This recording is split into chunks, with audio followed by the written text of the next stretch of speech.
I am Nisha, Department of Commerce, Government College, Narnon, Hisar. Today my topic for presentation is payment bank and e-banking in India. सबसे पहले हम ये पढ़ते हैं कि payment bank होता क्या है। पेमेंट बैंक क्या है? एक न्यू टाइप ऑफ बैंक्स हैं जो आरबीआई के द्वारा एस्टेब्लिश किए गए हैं इन 2014, ठीक है, और ऑन डेट नवंबर 27। इसका मेन ऑब्जेक्टिव क्या है? ज़्यादा से ज़्यादा लोगों को बैंकिंग सिस्टम से जोड़ना। कन्वेंशनल सिस्टम क्या है हमारा?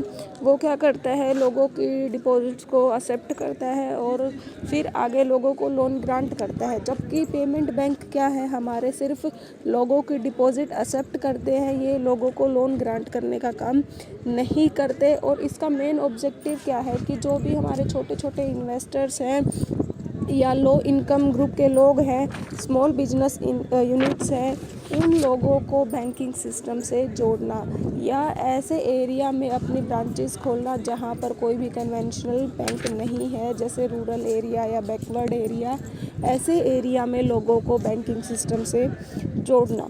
और जो हमारे पेमेंट बैंक है वो सिर्फ 1 लाख रुपए तक की ही लोगों की डिपॉजिट को स्वीकार करते हैं और उसके बदले में क्या है, मतलब लोगों को लोन ग्रांट नहीं किया जाता। सिर्फ ये लोगों की या जो आम जनता है उनकी डिपॉजिट को एक्सेप्ट करने का काम करते हैं।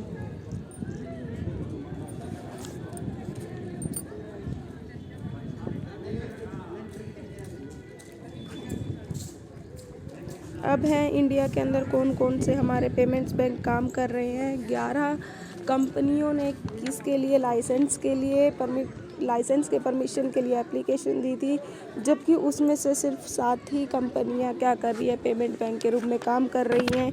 इनमें है हमारी Airtel, India post payment bank, NSDL payment bank, Aditya Birla payment bank, Vodafone payment bank, ठीक है, और फिनो पेमेंट बैंक, जियो पेमेंट बैंक लिमिटेड। अब है हमारे पेमेंट बैंक कौन कौन से फंक्शन परफॉर्म करते हैं। सबसे पहला क्या है? Acceptance of demand deposit. Payment bank क्या करते हैं? लोगों की डिमांड को एक्सेप्ट करते हैं up to the limit of 1 lakh रुपये। सेकंड है हमारा issue of ATM and debit card. लोगों की जमाओं के बदले में उनको क्या किया जाता है? ATM कार्ड और डेबिट कार्ड इशू किए जाते हैं, जिसकी हेल्प से वो क्या कर सकते हैं? पेमेंट वगैरह कर सकते हैं। तीसरा है हमारा थर्ड पार्टी पेमेंट ट्रांसफ़र की आरबीआई परमिट करता है। आरबीआई ने परमिट किया है पेमेंट बैंक को टू सेंड द रेमिटेंस और receive the remittances under the payment mechanism such as RTGS और NEFT की। जो पेमेंट बैंक है हमारे वो क्या करते हैं? लोगों को RTGS और NEFT की सर्विस प्रोवाइड करवाते हैं। उसके बाद है हमारा पेमेंट ऑफ यूटिलिटी बिल्स कि लोग क्या कर सकते हैं? पेमेंट बैंक के थ्रू जो भी उनके इलेक्ट्रिसिटी बिल है, वाटर बिल है, उनकी पेमेंट कर सकते हैं। उसके बाद क्या है? बैंक कोरस्पोंडेंट ऑफ अदर बैंक की। जो भी हमारे अदर्स बैंक है, कमर्शियल बैंक है या कन्वेंशनल बैंक है, पेमेंट बैंक क्या करते हैं? उनके कोरस्पोंडेंट के रूप में काम करते हैं। उसके बाद क्या है हमारे बेनिफिट्स ऑफ पेमेंट बैंक। सबसे पहला क्या है? वाइड नेटवर्क कि जो पेमेंट बैंक है इन्होंने अपनी ब्रांचेज एक ऐसे एरिया में खोली हुई है जहां पर कन्वेंशनल बैंक की कोई भी ब्रांचेज नहीं है।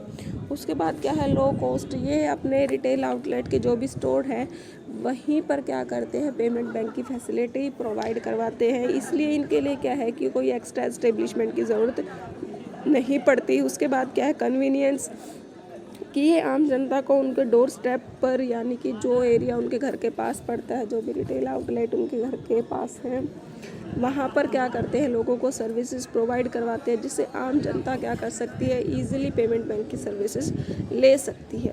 उसके बाद क्या है?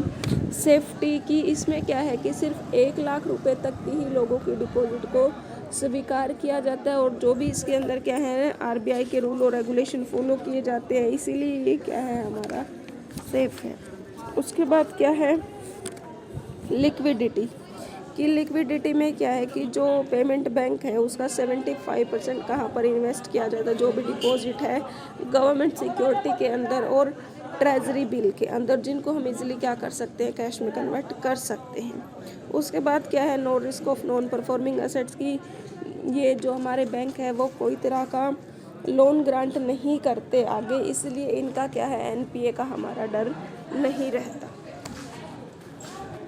उसके बाद है हमारी लिमिटेशन ऑफ पेमेंट बैंक क्या है। सबसे पहला क्या है, नो लैंडिंग फैसिलिटी की। जो पेमेंट बैंक है वो लोगों को कोई भी लैंडिंग फैसिलिटी प्रोवाइड नहीं करवाते। उसके बाद क्या है, लेस पब्लिक कॉन्फिडेंस की। इसमें क्या किया जाता है, लोगों को डर रहता है कि जो भी इंफॉर्मेशन वो इसके अंदर डालेंगे कहीं उसका मिसयूज़ ना हो जाए या उनके नंबर को हैक वगैरह ना कर लिया जाए। उसके बाद क्या है, लेस अवेयरनेस की। लोगों को क्या है, जानकारी नहीं है इतनी पेमेंट बैंक के बारे में कि कैसे उसको यूज़ करना है।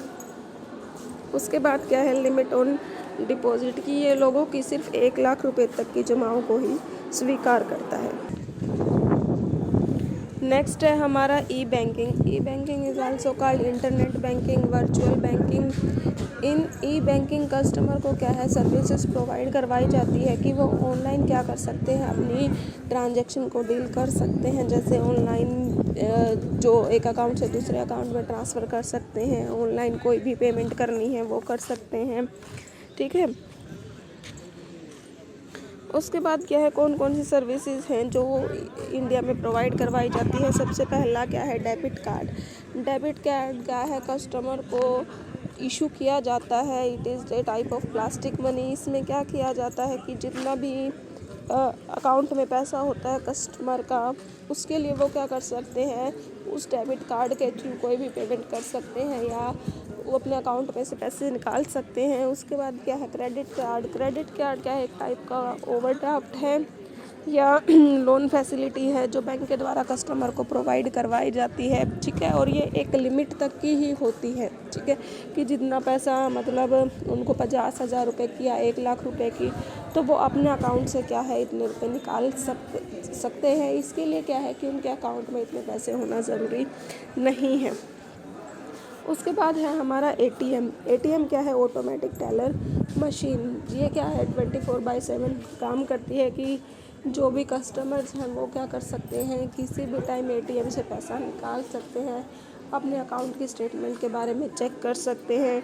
उसके बाद क्या है, NEFT, national electronic fund transfer. यानी कि कस्टमर क्या कर सकते हैं, एक अकाउंट से दूसरे अकाउंट में पैसा ट्रांसफ़र कर सकते हैं। और इसका वर्किंग टाइम पीरियड क्या है, सुबह 8 बजे से लेकर 7 बजे तक की। अगर कस्टमर की सेटलमेंट क्या है इस टाइम पीरियड के बीच में नहीं होती तो इसकी सेटलमेंट को क्या है आगे अगली जो भी सेटलमेंट टाइम होगा उसके लिए ट्रांसफ़र कर दिया जाएगा। और इसके लिए ईच ट्रांजैक्शन लिमिट क्या है, 50,000 रुपये। उसके बाद क्या है हमारी रियल टाइम ग्रॉस सेटलमेंट की। इसके लिए क्या है, कस्टमर को वेट नहीं करना पड़ता। इसमें क्या है कि रियल टाइम उसी टाइम पर क्या कर दिया जाता है, कस्टमर की ट्रांजैक्शन को हैंडल किया जाता है। और इसमें पर ट्रांजैक्शन लिमिट क्या है, 2 लाख रुपये, जबकि NEFT में मिनिमम ट्रांजैक्शन लिमिट कुछ नहीं है। बेनिफिट्स क्या क्या हैं,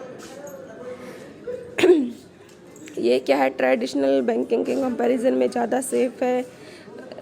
दूसरा क्या है, जो कस्टमर है वो इजीली क्या कर सकते हैं, पैसे को ट्रांसफ़र कर सकते हैं, इजी प्रोसेस है। लिमिटेशन क्या क्या है, सबसे पहला क्या है, स्टार्टअप कॉस्ट इसकी ज़्यादा आती है। दूसरा, ट्रेनिंग एंड मेंटेनेंस की। जो भी कस्टमर है उनको पहले सीखना पड़ता है कि how to use e banking.